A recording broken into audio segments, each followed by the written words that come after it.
बिस्मिल्लाहिर्रहमानिर्रहीम, अस्सलाम वालेकुम। मैं हूं अकील शहजाद और आप देख रहे हैं FSP के ट्रेंड्स। कुरैश उस्मान सीजन 4 के हवाले से एक अपडेट आई है और वो अपडेट आग तैमूर और अल चिचिक के हवाले से है।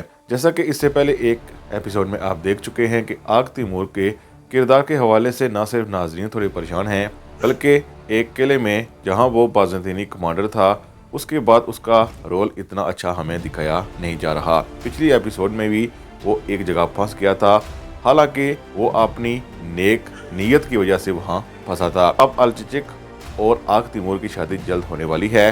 कुछ खबरों के मुताबिक कहा जा रहा है कि 3 एपिसोड के बाद उन दोनों की शादी होगी, लेकिन सबसे बुरी खबर ये है कि अल चिचिक और आग तैमूर दोनों का किरदार को ख़त्म किया जा सकता है और इम्कान इस बात के हैं कि आग तैमूर की शादी अल चिचिक से हो जाए और उसी दौरान उन दोनों की मौत हो जाए, या फिर उन दोनों की शादी हो लेकिन शादी के बाद एक जगह लड़ाई हो जहां आग तैमूर की शहादत दिखाई जा सकती है और इसके इम्कान ज़्यादा हैं। यानी आग तैमूर का किरदार हम तारीखी तौर पर ख़त्म होता नहीं देखेंगे, क्योंकि तारीख में आग तैमूर जब बुरसा का मासरा हुआ तो उसमें भी उनका नाम नज़र आता है। इसके साथ साथ ये भी कहा जाता है कि जंग कोह निसार में उनकी शहादत हुई थी।